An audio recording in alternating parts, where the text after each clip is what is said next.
श्री वृंदावनवास की लालसा। श्री ठाकुर महाशय साधक आवेश में वृंदावनवास की लालसा बराबर व्यक्त करते आ रहे हैं। श्री वृंदावन माधुरी ने उनके चित्त में विपुल आलोड़न जगाया है, जगाएगी क्यों नहीं। श्री प्रबोधानंद पाद ने लिखा है कि अनंत ब्रह्मांडों से युक्त मूल प्रकृति से बहुत दूर अमृत में आस्वाद्य भगवत ज्योति जयशील हो रही है। उसके अंतस्थल में वैकुंठ है, उसके भी गुप्त स्थान में काम बीजात्मक द्युतिशील परम आस्वाद्य श्री वृंदावन अवस्थित है। श्री वृंदावन मृदुल, अति स्वच्छ, मधुर, महाचिंतामणियों से युक्त आनंद निकेतन, महादिव्य आमोद सुगंधपूर्ण प्रणय रस सागर का आकर, पराग से उज्ज्वलित कृत और अति विचित्र कांति से युक्त, मैं इसी का भजन करता हूँ। वो चिन्मय गोलोक वृंदावन ही अपनी अचिंत्य शक्ति से दोनों जगह विद्यमान है। भौम ब्रज प्रकृति का रूप अंगीकार किए है, किंतु भावुक भक्तों की आंखों के आगे उसकी स्वप्रकाश अप्राकृत शोभा माधुरी फूट उठती है। श्री ठाकुर महाशय वृंदावनवासी होकर युगल रूप राशि दर्शन करने की वासना रखते हैं। श्री राधा मोहन ठाकुर ने इस पद्य की महाभाव अनुसारिणी टीका में लिखा है, हरि हरि कबे हबो वृंदावनवासी। तो भावुक भक्त साक्षात्कार की तरह ही विग्रह माधुरी का आस्वादन करते हैं, इसलिए रूप राशि शब्द प्रयुक्त किया है। श्री ग्रंथकार महोदय दे देहिक आदि का सुख स्वाच्छंद त्याग कर एकांत वैराग्य के साथ ब्रजवास की कामना कर रहे हैं। त्यजिया शयन सुख विचित्र पालंक, कबे ब्रजेर धुलाए धूसर हबे अंग। षडरस भोजन दूरे परिहरी, कबे ब्रजे मागिया खाइबो माधुकरी। श्री भगवान माधुरी आस्वादन से साधक का दे देहिक आदि का सुख स्वाच्छंद स्वतः छूट जाता है और उसे यथार्थ निष्किंचन पदवी प्राप्त हो जाती है। महाजनों ने भी उसी भाव से ब्रजवास का परामर्श दिया है। हे भाई, एक एक वृक्ष के नीचे रहो, गांव गांव भिक्षा करो, स्वच्छंद चित्त से यथेष्ट यमुना जल पियो, छिन्न वस्त्र से उत्तम कंथा तैयार करो, सम्मान को अति घोर विष समझो, नीच अपमान को ही सुधा मानो, श्री राधा मुरलीधर का नित्य रसपूर्वक भजन करो, वृंदावन कभी मत त्याग। इस अंश का तात्पर्य यही है कि विचित्र पलंग के शयन सुख की उपेक्षा कर सकें, तभी ब्रज रज में लेटकर ब्रह्मा उद्धव आदि की स्मरणीय गोपी पग रज से अंग धूसरित होगा। गोपी अनुगत्य में प्रेम पाने की ये महासाधना है। श्री ठाकुर महाशय ने षडरस भोजन त्याग कर माधुकरी वृत्ति से जीवन धारण करने की इच्छा व्यक्त की है। माधुकरी निष्किंचन लोगों की भिक्षा विशेष है। वैरागी भिक्षु की भिक्षा 5 प्रकार की है। माधुकरी मधुमक्खी पुष्प का पीड़न किए बिना विभिन्न पुष्पों से बिंदु बिंदु मधु संग्रह कर जीविका निर्वाह करती है। उसी प्रकार किसी का भी पीड़न न करके ब्रजवासियों के घर से स्वल्प भोज्य भिक्षा करने को माधुकरी कहा जाता है। असंकल्प तो कोई भिक्षा देगा या नहीं देगा, ये न जानकर की गई भिक्षा। प्राक प्रणीत पूर्व निर्दिष्ट दाता अवश्य ही भिक्षा देगा, इस विचार से की गई भिक्षा। अयाचित बिना मांगे प्राप्त हुई भिक्षा, तात्कालिक अकस्मात द्रव्य की प्राप्ति। तो वृंदावनवासी निष्किंचन वैष्णवों को ब्रज की माधुकरी प्रसिद्ध भिक्षा है। इससे अपने वैराग्य धर्म का पालन होता है और ब्रजवासियों की कृपा प्राप्ति के साथ साथ भिक्षु के दैन्य की परिपुष्टि होती है। फिर विश्राम, परिक्रमा, वैष्णव संघ आदि के लिए प्रार्थना करते हैं। परिक्रमा करिया बेड़ा वो वने वने, कबे बा यमन दशा हाईबे आमार। मैं 12 वनों और उपवनों की परिक्रमा करता घूमूंगा। उन वन उपवनों से जुड़ी श्री युगल की रसमयी लीलाओं की माधुरी मेरे हृदय में विपुल आलोड़न जगाएगी। उसी लीला रस में तन्मय होकर समय बताऊंगा। यमुना पुलिन पर जाकर विश्राम करूंगा। यमुना जल कण स्पर्शी सुशीतल समीर के सेवन से देह मन को विश्राम मिलेगा। साथ ही यमुना तीर पर तथा यमुना नीर में ससखी श्री राधा माधव की लीलाओं के चिंतन से अपने स्वरूप का सेवा सुख अनुभव प्राप्त होगा। ग्रीष्म आदि में सुशीतल वंशी वट जाकर देह ताप नष्ट होगा। रास रस की मधुर स्मृति से हृदय का ताप भी विनष्ट होगा। वृंदावन में कुंज कुंज में महानुभव वैष्णव मिलकर परस्पर इष्ट गोष्ठी या कृष्ण कथा चर्चा करेंगे। मैं उन्हीं कुंजों में प्रवेश कर वैष्णवों के निकट बैठकर रसमयी कृष्ण कथा का आस्वादन कर धन्य होऊंगा। श्री ठाकुर महाशय अति विनय के साथ कहते हैं, मेरी ऐसी दशा कब होगी, इस प्रतीक्षा में बैठा हूँ। नरोत्तम कहे करी परिहार, कबे बा एमन दशा हाईवे अमार। सविलाप श्री वृंदावनवास की लालसा। श्री ठाकुर महाशय बार बार अनुराग के साथ वृंदावनवास की लालसा व्यक्त कर रहे हैं। इससे ब्रजधाम के प्रति उनकी परम अनुरक्ति ही प्रकट होती है। वृंदावन के प्रति स्वल्प प्रीति को भी श्री प्रबोधानंद सरस्वती पाद ने परम पुरुषार्थ कहा है। अरे श्री हरि की बहिरंगा माया द्वारा रचित नश्वर पुत्र धन स्त्री आदि वस्तुओं में जुड़ा प्रयास त्यागो, वृंदावन में स्वतः गिरी पुरुषार्थ शिरोमणि को उठाओ। तात्पर्य यही है कि यदि कोई नश्वर धन जन आदि के प्रति प्रीति संपूर्ण रूप से त्याग कर वृंदावन वास की एकांत निष्ठा लेकर वृंदावन आता है तो वो पुरुषार्थ शिरोमणि प्रेम अनायास ही प्राप्त कर धन्य होता है। जैसे वन में प्रविष्ट व्यक्ति वृक्ष से गिरे सुपक्व मीठे फल आदि अनायास उठा सकता है। इसके पश्चात श्री ठाकुर महाशय इस पद्य में भी भाव दशा में ब्रजवास की इच्छा व्यक्त करते हैं। और कबे श्री रास मंडले नरोत्तम दास करे आस। श्री ठाकुर महाशय वृंदावन में वास कर कौतूहल के साथ श्री रास मंडल में लोटपोट करने की वासना व्यक्त करते हैं। यमुना तट पर रास मंडल में ही श्री श्री राधा माधव की सर्वलीला मुकुटमणि श्री श्री रास लीला का अनुष्ठान है। महाभाव नामक रास का महामहोत्सव है श्री रास लीला। भावुक भक्त का चित्त रास लीला के स्मृति रस में डूब जाता है। रास वक्ता श्रीपाद शुक मुनि ने वर्णन किया है किस प्रकार रास रजनी में श्री कृष्ण का वंशी नाद सुनकर आकृष्ट चित्त ब्रज रमणियों ने श्री कृष्ण के निकट आगमन किया था।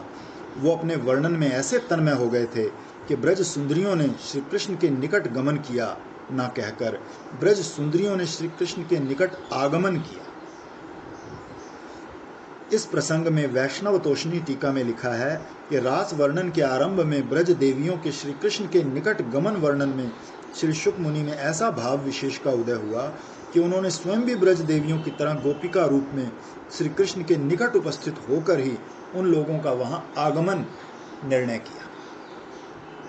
भावुक भक्तगण उस रास थली में उपस्थित होने पर रास लीला की स्मृति से विशेष भाव दशा प्राप्त करेंगे, इसमें कुछ भी संदेह नहीं।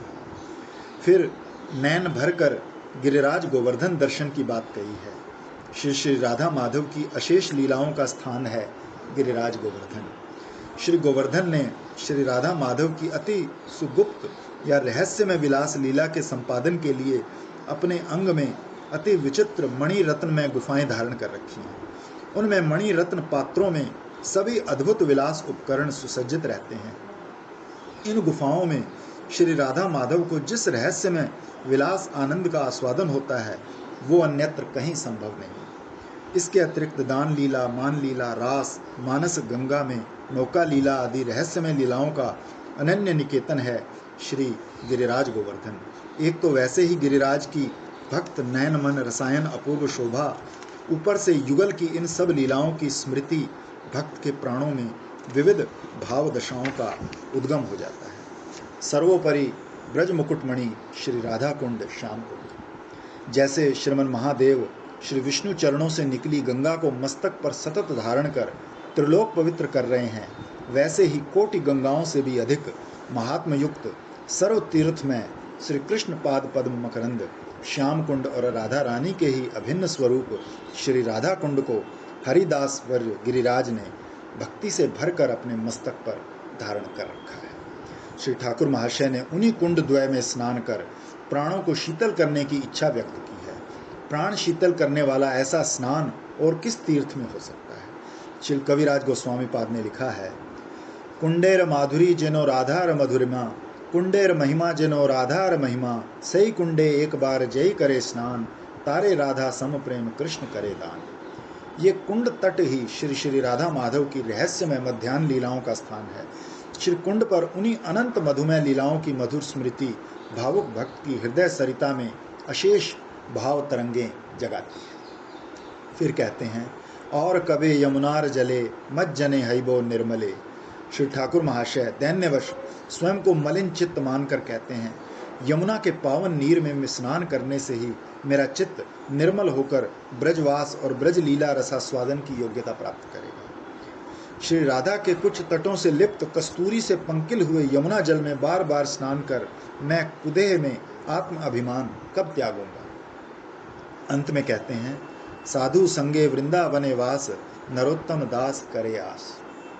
श्री वृंदावन धाम का आश्रय लेकर जो विशिष्ट भजनानंदी साधु महात्मा रहते हैं, उनके दर्श स्पर्श और उनके श्रीमुख से हरि कथा श्रवण आदि रूपी संग द्वार से भक्ति की जो आलोक माला छिटकती है, उससे सामान्य व्यक्ति का चित्त भी सहसा प्रदीप्त हो उठता है। साधु संग की ऐसी अमोघ शक्ति है।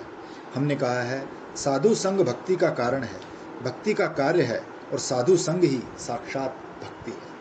साधु संग सर्वशास्त्रे कहे, लव मात्र साधु संगे कृष्ण भक्ति है। तभी श्री ठाकुर महाशय वृंदावनवासी साधु महात्माओं के संग ब्रजवास की अभिलाषा व्यक्त कर साधकों के चित्त में भी उसकी प्रेरणा जगा रहे हैं। श्री रूप रति मंजरियों के प्रति विज्ञप्ति। श्री ठाकुर महाशय इस पद्य से आरंभ कर लगातार सिद्ध स्वरूप के आवेश में श्री श्री राधा कृष्ण के दर्शन और साक्षात सेवा के लिए प्रार्थना करते हैं। पहले कहते हैं, राधा कृष्ण सेवो मुई जीवने मरणे तार स्थाने तार लीला देखो रात्रि दिने। गौड़ीय वैष्णवों की मंजरी भाव की उपासना है। इस विशेष कलयुग में यही श्रीमन महाप्रभु की अनर्पित चरी करुणा का अवदान है। श्री राधा कृष्ण ही गौड़ीय वैष्णव साधक के उपास्य हैं, जीवन में मरण में। जीवन में वो साधक देह से निष्ठापूर्वक श्री श्री राधा कृष्ण का मंत्र, गायत्री जप, नाम जप, कीर्तन, श्री विग्रह सेवा, ब्रजवास आदि करता है और सिद्ध स्वरूप का चिंतन करते हुए श्री राधा माधव की अष्टकालीन लीलाओं का स्मरण कर उनमें अपने अभीष्ट की सेवा का चिंतन करता है। सेवा साधक रूपेण सिद्ध रूपेण चात्र ही। अपने अभीष्ट श्री श्री राधा कृष्ण की रति पाने का इच्छुक व्यक्ति साधक रूप से या व्यवस्थित यथावस्थित देह से, सिद्ध रूप से या श्री गुरु प्रदत्त मंजरी स्वरूप से, ब्रज के लोगों साधक देह से श्री रूप सनातन आदि, सिद्ध देह से ललिता विशाखा रूप मंजरी आदि के अनुसरण या अनुगत्य में सेवा की। इस प्रकार जीवन में साधक श्री राधा कृष्ण का सेवन करता है। अब मरण में साधक देव का अवसान होने पर श्री ठाकुर महाशय की उक्ति के अनुसार साधक अपने सिद्ध स्वरूप से साक्षात लीला राज्य में श्री राधा कृष्ण की सेवा पाकर धन्य होता है। साधन काल में साधक दिवारात्रि अपने सिद्ध स्वरूप से स्मरण चिंतन में लीला राज्य में श्री श्री राधा माधव की लीलाओं का दर्शन करता है, उनकी सेवा करता है। और साधन देव भंग होने पर श्री कृष्ण की अघटन घटन पटियसी अनहोनी को होनी बनाने में निपुण शक्ति योग माया साधक आत्मा को उसके अंतश्चिंतित सिद्ध स्वरूप से लीला राज्य में साक्षात सेवा देकर धन्य करती है। श्री श्री राधा माधव अष्ट प्रहरों में जहाँ जो लीला करते हैं, साधक को सखियों की संगनी बनाकर तद अनुसार लीला रस में तन्मय होना। रागानुगीय साधक अपनी सिद्ध देह और लीला चिंतन में तन्मय नहीं होगा तो रागानुगा भजन में अग्रसर नहीं हो सकेगा। भाव तन्मयता पाने के लिए उसे पांच भौतिक देह का आवेश त्याग कर हर समय सिद्ध स्वरूप के आवेश में रहना होगा। रागानुगीय साधक श्री कृष्ण प्रिया गोपियों के बीच स्वयं का रूप यौवन संपन्न मनोरम किशोरी प्रमदा के रूप में चिंतन करेंगे। श्री ललिता विशाखा रूप मंजरी आदि सखियों की संगनी उन लोगों की आज्ञा अनुसार श्री श्री राधा माधव की सेवा में रत राधा रानी के प्रसादी वस्त्र भूषणों से भूषित ऐसी अपनी वासनामयी मूर्ति का चिंतन करेंगे।